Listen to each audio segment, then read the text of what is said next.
Food ಅನ್ನೋದು ತುಂಬ important aspect. ಸಾಮಾನ್ಯವಾಗಿ ಟ್ರೆಕ್ ಹೋಗೋರು, ಟ್ರಾವೆಲ್ ಮಾಡೋರು ಅಲ್ಲಿ ಏನೇನು ಸಿಗುತ್ತೋ ಅದೆಲ್ಲ ತಿನ್ನಬೇಕು ಅಂತ ಖುಷಿಲಿ ಹೋಗ್ತಿರ್ತಾರೆ. ಏನಂದರೆ ಆಯಿಲ್ ಫುಡ್ನ ಅವಾಯ್ಡ್ ಮಾಡಬೇಕು. ನಾವು ಕಾಫಿ ಟೀ ಕುಡಿತೀವಿ, ಅದರಲ್ಲಿ ಒಂದು ಸ್ವಲ್ಪ ಜಾಸ್ತಿ ಕೆಫೆನ್ ಕಂಟೆಂಟ್ ಇರುತ್ತೆ. ಕೆಫೆನ್ ಕಂಟೆಂಟ್ಸಿಂದ ಜಾಸ್ತಿ ನಿಮಗೆ ಸ್ಲೀಪ್ನೆಸ್ನೆಸ್ ಆಗಿರ್ಬೋದು, ಇಲ್ಲ ಟ್ರಾವೆಲ್ ಮಾಡಿದಾಗ ಅನ್ಈಸಿನೆಸ್ ಆಗಿರ್ಬೋದು, ಇದನ್ನೆಲ್ಲ ಅವಾಯ್ಡ್ ಮಾಡ್ಬೋದು.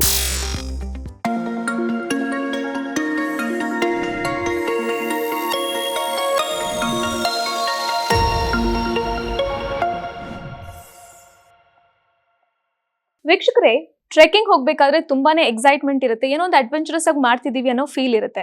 ಹಾಗಂತ ನೀವು ನಿಮ್ಮ ಫುಡ್ ಅನ್ನ ಅಥವಾ ಆರೋಗ್ಯವನ್ನ ನೆಗ್ಲೆಕ್ಟ್ ಮಾಡಿದ್ರೆ ಇದರಿಂದ ನಿಮ್ಗೆ ಏನ್ ಎಕ್ಸೈಟ್ಮೆಂಟ್ ಇದೆಯಲ್ಲ ಅದ್ರ ಬದಲು ಜಾಸ್ತಿ ಕಷ್ಟನೇ ಆಗ್ಬೋದು.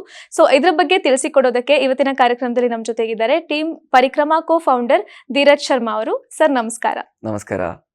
ಟ್ರೆಕ್ ಅಂತ ಬಂದಾಗ ಫುಡ್ ಯಾವ ರೀತಿ ಪರಿಣಾಮ ಬೀರುತ್ತೆ ನಮ್ಮ ಓವರ್ ಆಲ್ ಆರೋಗ್ಯದ ಮೇಲೆ? ರೈಟ್. ಫುಡ್ ಅನ್ನೋದು ತುಂಬ ಇಂಪಾರ್ಟೆಂಟ್ ಆಸ್ಪೆಕ್ಟ್.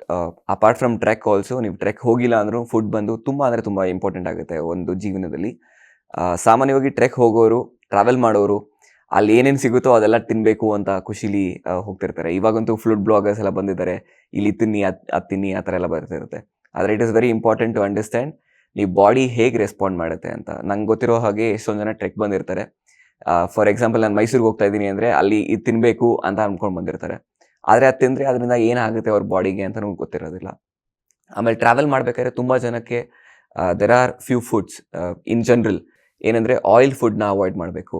ಸೊ ಇಡ್ಲಿ ತೊಗೊತೀರಾ, ಅದ್ರ ಜೊತೆ ವಡೆನ ಅವಾಯ್ಡ್ ಮಾಡಿದ್ರೆ ಟ್ರಾವೆಲ್ ಮಾಡಬೇಕಾದ್ರೆ ನಿಮ್ಮ ಟ್ರಾವೆಲ್ ತುಂಬ ಚೆನ್ನಾಗಿರುತ್ತೆ. ಆರ್ ಸೇ ಫಾರ್ ಎಕ್ಸಾಂಪಲ್, ತುಂಬ ಜಾಸ್ತಿ ಶುಗರ್ ತೊಗೊಂಬಿಡ್ಬಾರ್ದು, ಇಲ್ಲ ತುಂಬ ಕೆಫೇನ್ ತೊಗೊಂಬಾರ್ದು.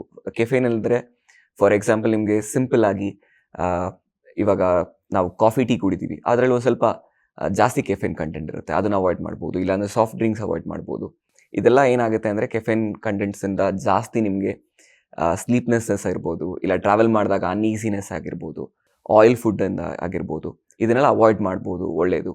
ಅದ್ರ ಜೊತೆಗೆ ಲೋಕಲ್ ಫುಡ್ನ ಟ್ರೈ ಮಾಡೋಕ್ಕಿಂತ ಮುಂಚೆ ನಿಮ್ಮ ಬಾಡಿ ಹೆಂಗೆ ರೆಸ್ಪಾಂಡ್ ಮಾಡ್ತಿದೆ ಅಂತ ಒಂದು ಸಣ್ಣ ಪರಿಣಾಮದಿಂದ, ಅಂದರೆ ನೀವು ಒಂದ್ಸತಿ ಏನೋ ತಿಂದ ತಕ್ಷಣ ನಿಮ್ಗೆ ಹೆಂಗೆ ರೆಸ್ಪಾಂಡ್ ಮಾಡ್ತಾ ಇದ್ದೀರಾ, ಅದಕ್ಕೆ ಯಾವುದೋ ಒಂದು ಟೇಸ್ಟ್ ಆಗಿದ ತಕ್ಷಣ ತುಂಬ ಚೆನ್ನಾಗಿದೆ ಅಂದಿದ ತಕ್ಷಣ ತುಂಬ ತಿನ್ಬಿಡೋದು, ಅದನ್ನು ಅವಾಯ್ಡ್ ಮಾಡಬೇಕು. ಆಮೇಲೆ ಸಾಮಾನ್ಯವಾಗಿ ಯಾವ್ದಾದ್ರು ಒಂದು ಪ್ರದೇಶಕ್ಕೆ ಹೋದರೆ ಅಲ್ಲಿ ಏನು ಬೆಳೀತಾರಲ್ಲ ಅದನ್ನೇ ಟ್ರೈ ಮಾಡಿದ್ರೆ ಒಳ್ಳೆಯದು. ಅದ್ರ ಜೊತೆಗೆ ಸೀಸ್ನಲ್ ಫ್ರೂಟ್ಸ್, ಇದನ್ನು ನೀವು ತಿನ್ನೋದ್ರಿಂದ ತುಂಬ ಒಳ್ಳೆಯದಾಗುತ್ತೆ. ಫಾರ್ ಎಕ್ಸಾಂಪಲ್, ನೀವು ಸಮ್ಮರಲ್ಲಿ ಎಲ್ಲೋ ಹೋಗ್ತಾ ಇದ್ದೀರಾ ಅಂದರೆ ವಾಟರ್ ಮೆಲನ್ ಸಿಗುತ್ತೆ, ಮ್ಯಾಂಗೋ ಸಿಗುತ್ತೆ, ನಿಮ್ಗೆ ಜಾಕ್ ಫ್ರೂಟ್ ಸಿಗುತ್ತೆ. ಇದು ತಿನ್ನೋದ್ರಿಂದ ಒಳ್ಳೆಯದಾಗಿರುತ್ತೆ. Fruits always is very very important. ಆಮೇಲೆ ಹೈಡ್ರೇಟೆಡ್ ಆಗು ಇರುತ್ತೆ. Yes, very important. ಫುಡ್ ಜೊತೆಗೆ you should always stay hydrated. ನಾನು ನೀರು ಕುಡಿತಾನೆ ಇದ್ದೀನಿ, ಆದರೆ ನಾನು ಹೈಡ್ರೇಟೆಡ್ ಆಗಿದ್ದೀನಾ ಇಲ್ವಾ ಅಂತ ಕೇಳ್ತೀರಾ ಒಂದೊಂದ್ಸತಿ. ಅದನ್ನು ಹೆಂಗೆ ಮೆಷರ್ ಮಾಡೋದು ಅಂದರೆ, ನೀವು ತುಟಿ ಒಣಗಿದ್ರೆ, ನಿಮ್ಮ ತುಟಿ ಒಣಗ್ತಾ ಇದೆ ಅಂತ ಹೇಳಿದ್ರೆ you are not hydrated enough. Or ನೀವು when you urinate, if it is pale yellow in colour, so that means your body, ನಿಮ್ಗೆ ಉಷ್ಣ ಅಂತ ಕರಿತೀವಿ ನಾವೆಲ್ಲ ಸಾಮಾನ್ಯವಾಗಿ, which means you are simply not hydrated on that day. So you have to keep drinking a lot of water. ನೀವು ಜೊತೆಗೆ trek ಎಲ್ಲ ಹೋದಾಗ್ಲೂ ಜಾಸ್ತಿ ನೀರು ಕುಡಿಬೇಕಾಗತ್ತಾ? ಹೌದು. ನಾನು ಅದೇ ಹೇಳಕ್ ಬರ್ತಾ ಇದೆ. ಟ್ರೆಕ್ ಹೋದಾಗ ಏನಂದ್ರೆ ಸಾಲ್ಟ್ ಕಂಟೆಂಟ್ನ ಜಾಸ್ತಿ ನಾವು ಲೂಸ್ ಮಾಡ್ತೀವಿ. ಅಂದ್ರೆ ಯೂಶಲ್ ಆಗಿ ನೋಡಿರ್ಬೋದು ನೀವು, ಸೋಡಿಯಂ ಬಾಡಿ ಮೇಲೆಲ್ಲ ನಿಮಗೆ ವೈಟ್ ಮಾರ್ಕ್ಸ್ ಬಂದಿರುತ್ತೆ, ಇಲ್ಲ ಟೀ ಶರ್ಟ್ ಹಾಕೊಂಡಿರೋದ್ರ ಮೇಲೆ ವೈಟ್ ಮಾರ್ಕ್ಸ್ ಬರ್ತಿರುತ್ತೆ. ಸಾಲ್ಟ್ ಕಂಟೆಂಟ್ನ ಲೂಸ್ ಮಾಡ್ತಾ ಇರ್ತೀರಾ. ಸೊ ಟ್ರೆಕ್ ಆದ್ಮೇಲೆ ಅ pinch off salt, if possible ಆ ಲೆಮನೇಡ್ ಐ ವುಡ್ ಸೇ, ಇಲ್ಲ ORS ಪಾಕೆಟ್ಸ್ ಬರುತ್ತೆ, ಅದನ್ನ ತಗೋಬಹುದು. ಫ್ಯಾನ್ಸಿಯಾಗಿ ತುಂಬ ಜನ ನಗರಗಳಲ್ಲಿ ಗ್ಯಾಟ್ರೇಡ್ ಬರುತ್ತೆ, ಇಲ್ಲ ಎನರ್ಜಿ ಡ್ರಿಂಕ್ ಬರುತ್ತೆ, ರೆಡ್ ಬುಲ್ ಬರುತ್ತೆ, ಈ ಥರದ್ದೆಲ್ಲ ತಗೊತಾರೆ. ಅವಾಯ್ಡ್ ಮಾಡಿ anything which is package and process, avoided.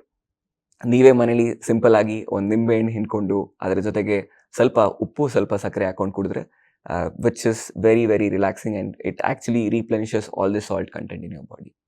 Okay sir. ಇನ್ನು ಕೆಲವರು ಬೆಳಿಗ್ಗೆಯಿಂದ ಸಂಜೆವರೆಗೂ ಅಂದ್ರೆ ಟ್ರೆಕಿಂಗ್ ಅಲ್ಲಿ ಇರ್ತಾರೆ. ಸೊ ಅಂತವ್ರು ಯಾವ ರೀತಿ ಅವ್ರ ಫುಡ್ನ ಆನ್ ಟೈಮ್ ತಗೋಬಹುದು ಅಂತ? ಬಿಕಾಸ್ ಟ್ರೆಕ್ ಹೋಗ್ತೀವಿ ಅಂತ ಹೇಳ್ಬಿಟ್ಟು ಏನೂ ತಿಂದೇನೆ ಹೊರಡೋರು ಇದ್ದಾರೆ, ಅಥವಾ ಇಡೀ ದಿನ ತಿಂದೇನೂ ಇರ್ತಾರೆ. ಇದರಿಂದ ಬೇರೆ ಹೆಲ್ತ್ ಇಶ್ಯೂಸ್ ಬರುತ್ತೆ ಅಲ್ವಾ? ಸೊ ಹೀಗಾಗಿ ಫುಡ್ನ ಯಾವ ರೀತಿ ನಾವು ಕ್ಯಾರಿ ಮಾಡ್ಬೋದು ಮನೆಯಿಂದಾನೆ? All right.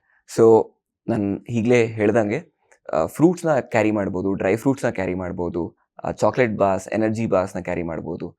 ನಮಗೆಲ್ಲ ಗೊತ್ತೇ ಇದೆ, ಕಡಲೆ ಮಿಠಾಯಿ ನಾವೆಲ್ಲ ಬಾಲ್ಯದಲ್ಲಿ ತಿನ್ಕೊಂಡು ಬಂದಿದ್ದೀವಿ, ಚಿಕ್ಕಿ ಅಂತ ಕರಿತೀವಿ.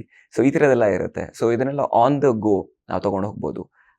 ನೀವು ಸ್ಪೋರ್ಟ್ಸ್ ಆಡೋರನ್ನ ನೋಡಿರ್ಬೋದು, ಬಾಳೆಹಣ್ಣು ತಿಂತಿರ್ತಾರೆ. ಸೊ ಬಾಳೆಹಣ್ಣು ತೊಗೊಂಡೋಗ್ಬೋದು. And it is very important, ನಾವು ಯಾವುದೇ ಒಂದು ಟ್ರೆಕ್ ಸ್ಟಾರ್ಟ್ ಮಾಡೋಕ್ಕಿಂತ ಮುಂಚೆ you should eat something and then start. ಖಾಲಿ ಹೊಟ್ಟೆಲಿ ಸ್ಟಾರ್ಟ್ ಮಾಡಬಾರ್ದು. ಇಲ್ಲಾಂದರೆ ಫಾರ್ ಎಕ್ಸಾಂಪಲ್ ನೀವು ಎಲ್ಲೋ ಜಿಮ್ಮೆಲ್ಲ ವರ್ಕೌಟ್ ಮಾಡ್ತಿದ್ರೆ ಆ ಜಿಮ್ ಇನ್ಸ್ಟ್ರಕ್ಟರು ನಿಮ್ಗೆ ಇನ್ಸ್ಟ್ರಕ್ಟ್ ಮಾಡ್ತಾರೆ ಆ ದಿವಸ ಏನಾರು ತಿನ್ಕೊಂಬಂದಿದ್ದೀರಾ ಇಲ್ವಾ ಅಂತ ಕೇಳ್ತಾರೆ. ಆಮೇಲೆ ತಿಂದಿದ ತಕ್ಷಣ ಮಾಡಬಾರ್ದು. ಹೌದು. ಆಮೇಲೆ ಟ್ರೆಕ್ ಮುಗಿದ ತಕ್ಷಣ ನಾನು ನೋಡಿದ್ದೀನಿ, ಯಾವ್ದಾರೋ ಒಂದು ಟ್ರೆಕ್ ಮುಗಿದ ತಕ್ಷಣ ಒಂದು ಕೆಳಗಡೆ ನಾವು ಯೂಶಲಿ ಬೇಸಲ್ಲಿ ನಾವು ಊಟ ಮಾಡ್ತೀವಿ, ಬಂದಿದ ತಕ್ಷಣ ಗಬ್ಕಾ ಅಂತ ತಿನ್ಬಿಡೋದು, ಆ ಥರ ಮಾಡಬಾರ್ದು. ಒಂದು ಸ್ವಲ್ಪ ರಿಲ್ಯಾಕ್ಸ್ ಮಾಡಬೇಕು, ಒಂದು ಸ್ವಲ್ಪ ಕೂಲ್ ಡೌನ್ ಆಗಬೇಕು, and then you should start consuming food. ಆಮೇಲೆ ಎಲ್ಲ ಒಟ್ಟಿಗೆ ತಿನ್ನೋದು it is not very advisable. So ಏನೇನು ನಾವು ತಿಂದರೂ ಒಂದು ಸ್ವಲ್ಪ ಸ್ಪ್ಲಿಟ್ ಮಾಡಿ ಒಂದು ಸ್ವಲ್ಪ ಗ್ಯಾಪಲ್ಲಿ every 3 hours is a very good interval for that matter. ಆಮೇಲೆ ವೆರಿ ಇಂಪಾರ್ಟೆಂಟ್, ನೀವು ಮಲ್ಟಿ ಡೇ ಟ್ರೆಕ್ಕಲ್ಲಿ ಇರ್ತೀರಾ. ಮಲ್ಟಿ ಡೇ ಟ್ರೆಕ್ಕಲ್ಲಿ ನಿಮಗೆಲ್ಲ ತುಂಬ ಆಪ್ಷನ್ಸ್ ಇರಲ್ಲ. ಅಂದರೆ ಫಾರ್ ಎಕ್ಸಾಂಪಲ್ ಇವಾಗ ಯಾವುದೋ ಒಂದು ರಿಮೋಟ್ ಕಂಡೀಷನ್ಸಲ್ಲಿ ಟ್ರೆಕ್ ಮಾಡ್ತಿರ್ತೀರಾ, ಅಲ್ಲೆಲ್ಲ ನೀವೇ ಫುಡ್ ಕ್ಯಾರಿ ಮಾಡಬೇಕಾಗಿರುತ್ತೆ. So dry fruits are very very important. ನಿಮಗೆ ಹಬ್ಬ ಅಂದರೆ ಬೆಟ್ಟದ ಮೇಲೆ ಮ್ಯಾಗಿ ಸಿಗುತ್ತೆ. Maggi is again very good. ಅಲ್ಲಿ ಜಾಗಕ್ಕೆ ನೀವು ಸಿಟಿಲಿದ್ದು ಮ್ಯಾಗಿ ತಿಂತಾ ಇದ್ದೀರಾ ಅಂದರೆ I would say no to it. But ನೀವು ಬೆಟ್ಟಗಳ ಮೇಲೆಲ್ಲ ಹೋದಾಗ ಮ್ಯಾಗಿ ಸಿಗುತ್ತೆ. ಮ್ಯಾಗಿ ನಮ್ಗೆ ಬೇಡ ಬೇರೆ ಏನೋ ಬೇಕು ಅಂದರೆ ಇವಾಗೆಲ್ಲ ನಮಗೆ ಪ್ಯಾಕ್ಡ್ ಲಾಟ್ ಆಫ್ ಥಿಂಗ್ಸ್ ಬರುತ್ತೆ. ಇವಾಗ ಚಪಾತಿ ತೊಗೊಂಡೋಗ್ಬೋದು, ಇಲ್ಲಾಂದರೆ ಇನ್ನು ಬೇರೆ ಬೇರೆ ಉಪ್ಮಾ ಅದೆಲ್ಲ ಬರುತ್ತೆ. ಇದೆಲ್ಲ ತುಂಬ ಫಾಸ್ಟಾಗಿ ಮಾಡ್ಬೋದು ಬೆಟ್ಟದ ಮೇಲೆ. ಬರೀ ಬಿಸಿನೀರು ಆ್ಯಡ್ ಮಾಡಿಕೊಂಡ್ರೆ you can start instant food. Avoid ಮಾಡಿ ಯೂಶಲಿ, ಬಟ್ ಬೆಟ್ಟದ ಮೇಲೆಲ್ಲ ನಿಮ್ಗೆ ಆಪ್ಷನ್ಸ್ ಬೇರೆ ಇರಲ್ಲ. So you should do this. Apart from fruits, dry fruits and then instant food is all the resource. All right sir. Trek ಮಾಡಬೇಕಾದ್ರೆ ಯಾವ ರೀತಿ ನಮ್ಮ ಫುಡ್ ಹ್ಯಾಬಿಟ್ಸ್ ಇರಬೇಕು ಅನ್ನೋದ್ರ ಬಗ್ಗೆ ಸಾಕಷ್ಟು ಮಾಹಿತಿ ತಿಳಿಸಿಕೊಟ್ರಿ. Thank you so much. Yes, thank you. ಪ್ರತಿ ಕ್ಷಣದ ಸುದ್ದಿಗಳಿಗಾಗಿ ವಿಸ್ತಾರ ನ್ಯೂಸ್ ಆಪ್ ಡೌನ್ಲೋಡ್ ಮಾಡಿ. ವಿಸ್ತಾರ ನ್ಯೂಸ್, ನಿಖರ ಜನಪರ.